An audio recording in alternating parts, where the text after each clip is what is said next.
Warship can be a message before it fires a shot. On July 8, 1853, 4 American vessels entered Uraga near the mouth of Edo Bay. 2 of them were steam-powered. Their dark hulls and smoke gave Japan the phrase that still carries the memory of the moment, the Black Ships. They were commanded by Commodore Matthew Calbraith Perry, and they brought a letter from President Millard Fillmore demanding that Japan open itself to American diplomacy, trade, and aid for shipwrecked sailors. The scene is often described as the opening of Japan. That phrase is useful, but it can be misleading if it sounds peaceful, inevitable, or simple. Perry did not arrive as a visiting lecturer in globalization. He arrived with naval power, guns, technology, and a government letter backed by the threat of return. The Tokugawa shogunate did not face a polite invitation.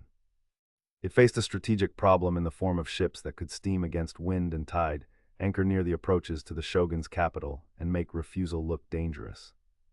To understand why the arrival mattered, the background has to begin before Perry. For more than 2 centuries, Tokugawa Japan had maintained a tightly controlled foreign policy sometimes called sakoku, or closed country. The term can exaggerate the closure because Japan was not cut off from the world. Trade and information moved through controlled channels, especially at Nagasaki with the Dutch and Chinese, and through relations with Korea, Ryukyu, and Ainu lands. But the shogunate limited foreign contact because it connected Christianity, Iberian expansion, and uncontrolled trade with political danger. Control over ports was control over order. By the middle of the 19th century, that controlled system was under pressure from a different world. Steamships shortened distances. American whalers ranged across the Pacific and wanted safe harbors, coal, provisions, and protection for shipwrecked crews. Merchants looked toward China and the Pacific routes. Strategists looked at coaling stations. Missionaries and diplomats spoke the language of civilization and access. Behind the words was a hard fact. Industrial naval states could now appear at the edge of Japan with weapons and engines the Tokugawa order had not been built to match. Perry was chosen because he understood that performance was part of diplomacy.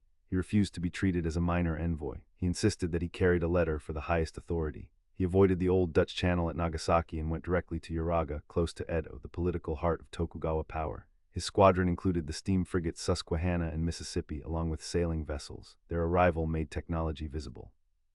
Smoke, paddle wheels, cannon, uniforms, and disciplined ceremony all served the same message. The United States expected a formal answer. Japanese officials tried to manage the crisis without surrendering the rules at once. They told Perry to go to Nagasaki, the usual place for foreign business. Perry refused. They tried to limit contact and control the landing. Perry delayed, showed force, and sent surveys deeper into the bay. The drama was not a battle, but it was not neutral. Every movement of a boat, every sound of a gun salute, every letter exchanged near Uraga tested who had authority over Japan's shoreline. The letter from President Fillmore was framed as friendship. It spoke of commerce, supplies, coal, and humane treatment for American sailors cast onto Japanese shores. Those were real concerns, but the form of delivery changed their meaning. A request carried by black-hulled steam warships near Edo Bay was more than a request. It was gunboat diplomacy, negotiations shaped by the visible possibility of coercion. The Americans did not need to bombard a city for the threat to be understood. The ships themselves were the argument. Inside Japan, the crisis exposed deep problems that had been building for years. The Tokugawa shogunate ruled through a political structure that balanced the shogun, daimyo domains, court prestige, samurai status, and inherited legitimacy. Foreign pressure forced a question that the system was poorly designed to answer quickly: who had the authority to decide the country's future? The shogunate sought opinions from daimyo, a move that widened political debate and signaled uncertainty. What had once been port policy became a national question. Perry did not stay in 1853 to force an immediate treaty. He delivered the letter and announced that he would return. That pause mattered. It gave the shogunate time to debate, arm, worry, and seek information. It also made the threat more deliberate. Japan now knew that the ships could come back. The question was not whether the first arrival could be ignored. The question was what price Japan would pay for refusing when the squadron returned with more ships. When Perry came back in 1854, the balance had shifted further toward accommodation. The Treaty of Kanagawa did not create full open trade in the way later agreements would. It opened the ports of Shimoda and Hakodate to American vessels for supplies, provided for assistance to shipwrecked sailors, and established an American consul. But even limited terms broke the principle that the shogunate could keep foreign powers at a carefully controlled distance. Once one treaty power entered, others followed. Britain, Russia, the Netherlands, and France pressed for their own arrangements. The consequences were not only diplomatic. The treaties exposed military weakness, financial pressure, and political division. Many Japanese critics saw the agreements as unequal because they had been accepted under foreign pressure and later expanded into tariff limits and extraterritorial privileges. The slogan Sano Joy, revere the emperor and expel the barbarians, gained force among activists who argued that the shogunate had failed to protect the realm. The emperor's court in Kyoto became more politically important, even though imperial restoration was not yet inevitable. That is why Perry's arrival cannot be reduced to a story of America waking a sleeping country.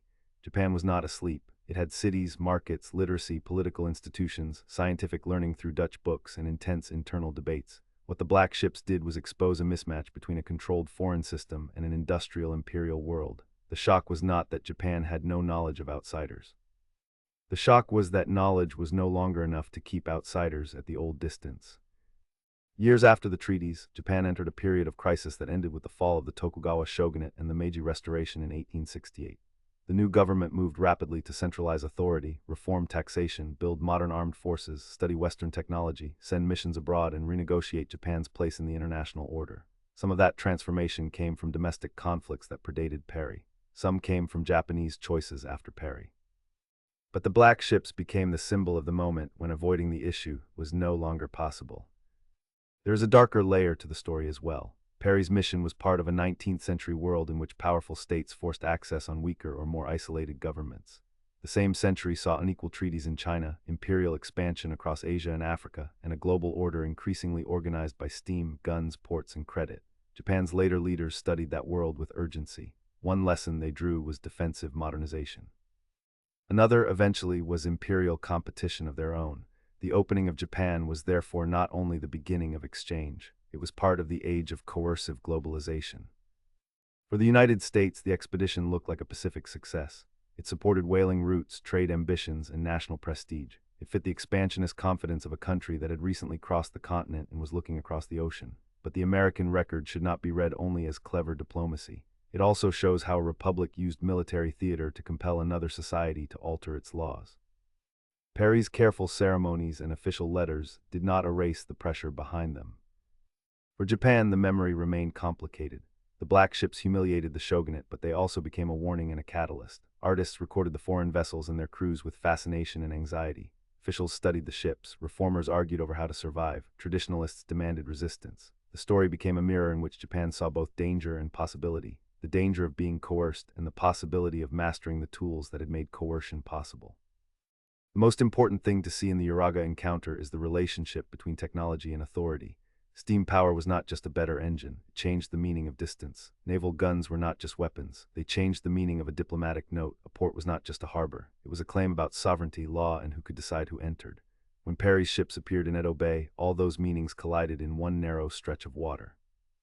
History often remembers sudden arrivals because they create a clean image. Black smoke, white uniforms, Japanese boats around foreign hulls, officials carrying letters, crowds watching from shore. But the real story is the chain of decisions before and after the image. American expansion, Pacific commerce, Japanese port control, Tokugawa political caution, industrial technology, and imperial competition all converged on July 8, 1853. The ships did not open Japan by themselves. They forced a crisis that Japanese leaders, domains, activists, and diplomats then turned into a revolution in power.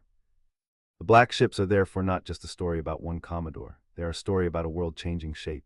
In 1853, a squadron at Uraga showed that isolation by policy could be broken by industrial reach. In 1854, a treaty proved that old rules could be rewritten under pressure. In 1868, a new Japanese state began building the tools to survive in that rewritten world. The lesson is not that change comes from the outside alone. It is that outside pressure becomes decisive when it strikes a system already full of questions it can no longer postpone.